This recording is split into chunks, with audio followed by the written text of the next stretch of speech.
मैं डॉक्टर सूर्यकांत, विभागाध्यक्ष respiratory medicine department, king George medical university Lucknow. दोस्तों, हम बता दें कि सर्दी के मौसम में कुछ ऐसे परिवर्तन होते हैं जिसके कारण कुछ बीमारियां बढ़ जाती हैं। उदाहरण के तौर पर सर्दी के मौसम में वायु प्रदूषण बढ़ जाता है।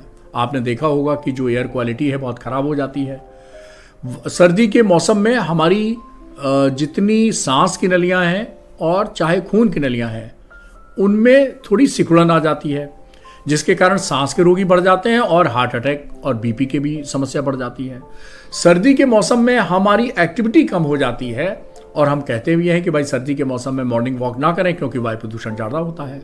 तो हमारी एक्टिविटी कम होती है और हम खाती बहुत प्रेम से हैं।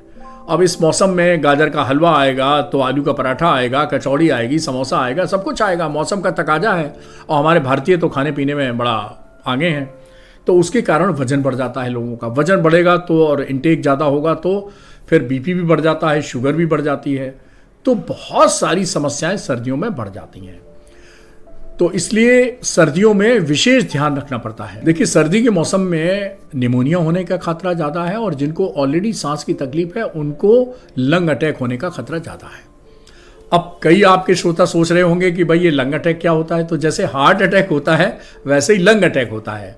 तो जब ऑक्सीजन का प्रवाह आपके शरीर में कम हो जाता है और ऑक्सीजन, कोविड के दौरान हमने देखा कि ऑक्सीजन परसेंटेज में नापी जाती है एक उंगली में मशीन लगा के, जिसको हम पल्स ऑक्सीमीटर कहते हैं। तो अगर ये 90 के नीचे हो जाती है तो हम कहते हैं लंग अटैक हो गया। जैसे हार्ट में ईसीजी करके लोग बता देते हैं हार्ट अटैक हो गया, तो हमारे लंग में तो आसान है, वही पल्स ऑक्सीमीटर लगा लीजिए, अगर रीडिंग 90 से नीचे आ रही तो समझ लीजिए इस मरीज को लंग अटैक हो गया। तो ऐसे में आपको अस्पताल में भर्ती करने की ज़रूरत पड़ती है, एक्सपर्ट की ज़रूरत पड़ती है। तो जो अस्थमा के रोगी हैं, क्रॉनिक ऑब्स्ट्रक्टिव पल्मोनरी डिजीज़ या सांस के रोगी हैं, जिनको इंटरस्टिशियल लंग डिजीज़ है या और कोई सांस की बीमारी है लंबे समय से, तो उनको लंग अटैक आने का खतरा इस मौसम में बढ़ जाता है। क्यों बढ़ जाता है?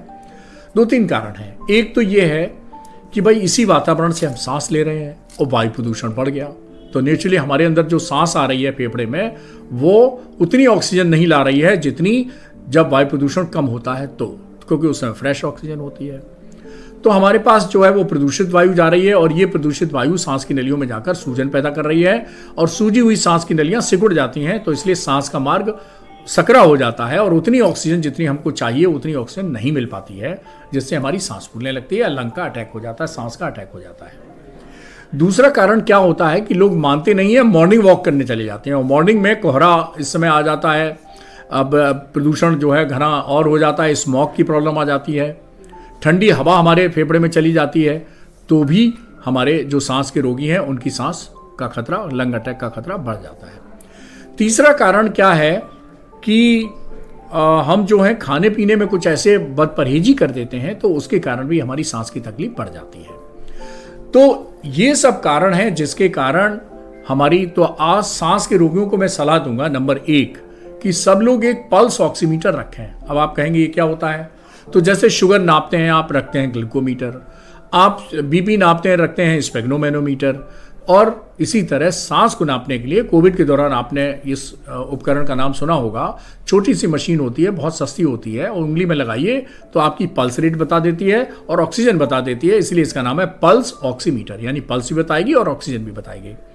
सांस के हर रोगी को ये मशीन अपने घर में रखनी चाहिए। और अगर नॉर्मल जो रीडिंग होती है वो होती है 94 या 94 से ऊपर, मतलब 94 और 100 के बीच में।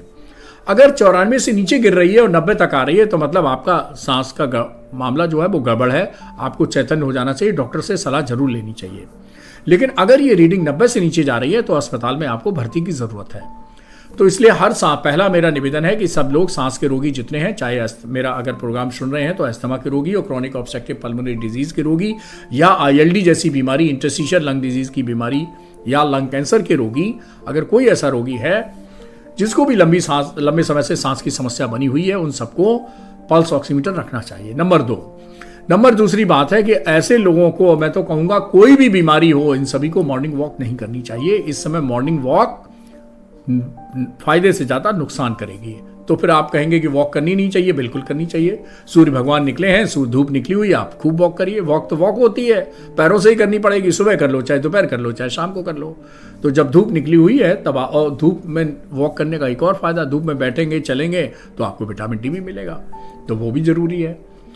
तीसरा काम क्या करना चाहिए, जो अभी आपने कहा कि भाई प्रदूषण के वाले इलाके में जाना है किसी सांस के रोगी को, तो क्या करना चाहिए, मास्क लगाना चाहिए। अब लोग कहते हैं मास्क तो है नहीं, वो तो कोविड के समय था, मास्क कहाँ है, तो जेब में रुमाल तो होगा, उसको आप मोड़िए बीच में से और नाक मुंह ढक लीजिए।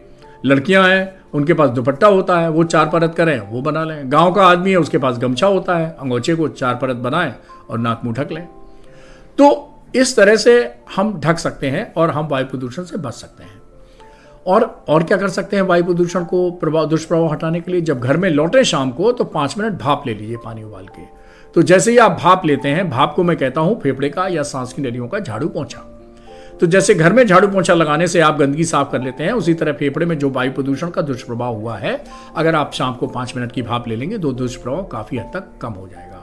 इसके अतिरिक्त सर्दी के मौसम में आप अपने डॉक्टर से सलाह जरूर ले लें, जो भी चेस्ट रोग विशेषज्ञ है आपका, और अपने इनहेलर की डोज और बाकी दवाओं को दुरुस्त करा लें। और इनहेलर दोस्तों जरूरत पड़ने पर नहीं बल्कि नियमित रूप से लेना चाहिए। और मैं आपको एक क्लू दूंगा, एक हीरोइन है जिसकी मैं बहुत तारीफ करता हूं, उसका नाम है प्रियंका चोपड़ा। उसने पब्लिक डोमेन में ये बात एक्सेप्ट की है कि उसको 5 साल की थी तब से उसने इनहेलर लेना शुरू कर दिया, क्योंकि माँ डॉक्टर थी और उसने बताया कि भाई इनहेलर लेना अस्थमा में जरूरी होता है। तो सांस के ऐसे रोगी जिनको इनहेलर डॉक्टर की सलाह से चल रहा है, उनको नियमित लेना चाहिए। और वो प्रियंका चोपड़ा का यूट्यूब पे वीडियो है, आप डालिए प्रियंका चोपड़ा अस्थमा वीडियो, उसमें कई वीडियो उसके निकल आए, उस सब वीडियो उसको देखना चाहिए। अरे डॉक्टर सूर्यकांत की बात नहीं मानोगे भाई, प्रियंका चोपड़ा की तो मान लो। तो उसने, ये जो लोग कहते हैं कि साहब इनहेलर है तो आदत पड़ जाती है, आखिरी एहतियालाज, ये सब गलतफहमी है, ये सब मिथ है। इनहेलर ही आपकी सर्वश्रेष्ठ चिकित्सा है और आपको नियमित रूप से डॉक्टर की सलाह से लेना चाहिए। तो अपने इनहेलर की डोज इस समय अगर डॉक्टर कहता है थोड़ी बढ़ा दो तो बढ़ा देनी चाहिए। और भी अगर कोई दवाएं हैं, और हाँ, एक सांस के रोगियों के लिए टीकाकरण भी होता है, जैसे बच्चों का टीकाकरण होता है, कोविड का टीकाकरण आपने देखा, वैसे ही सांस के रोगियों का एक निमोकोकल वैक्सीन और एक इन्फ्लुएंजा वैक्सीन, ये अपने डॉक्टर के सलाह से लगा लेनी चाहिए। निमोकोकल वैक्सीन अक्सर once in a lifetime लगाई जाती है और इन्फ्लुएंजा की वैक्सीन जो है वो साल में 1 बार लगाई जाती है। तो ये टीकाकरण भी करना चाहिए। और हाँ दोस्तों, जिसकी सांस फूलती है उसको बीड़ी सिगरेट तो बिल्कुल नहीं पीना चाहिए, बल्कि बीड़ी सिगरेट के पीने वाले के पड़ोस में भी नहीं बैठना चाहिए, क्योंकि परोक्ष धूम्रपान या पैसिव स्मोकिंग भी बहुत हार्मफुल होती है। इसके अतिरिक्त आप थोड़ा बैलेंस डाइट खाएं। अब भाई मन तो सबका करता है समोसा कचौड़ी पकौड़ी खाने का, तो एक काम करिए कि अगर आपको 1 समोसा खाना है तो उसके पहले आप 1 सेब खा लीजिए, 2 खीरा खा लीजिए, इसको बैलेंस बना के रखिए। 2 कचौड़ी खानी है तो उसके पहले आप हरी सब्जी, लौकी की 2 कटोरी सब्जी खा लीजिए ना, क्या दिक्कत है। तो खूब हरी सब्जियां खाइए, खूब इस समय वैरायटी की सब्जी मिलती है, हरी मटर मिलती है, लौकी है, तोरई है, परवल है, कद्दू है, बहुत सारी सब्जियां मिल रही, पालक है, मेथी है, ये सब आप सेवन करते रहिए। और भाई मन ना माने तो हम ये नहीं करें कि आप बिल्कुल ही सन्यासी और वो हो जाइए, लेकिन आप जो है वो थोड़ा संतुलित आहार करते रहिए।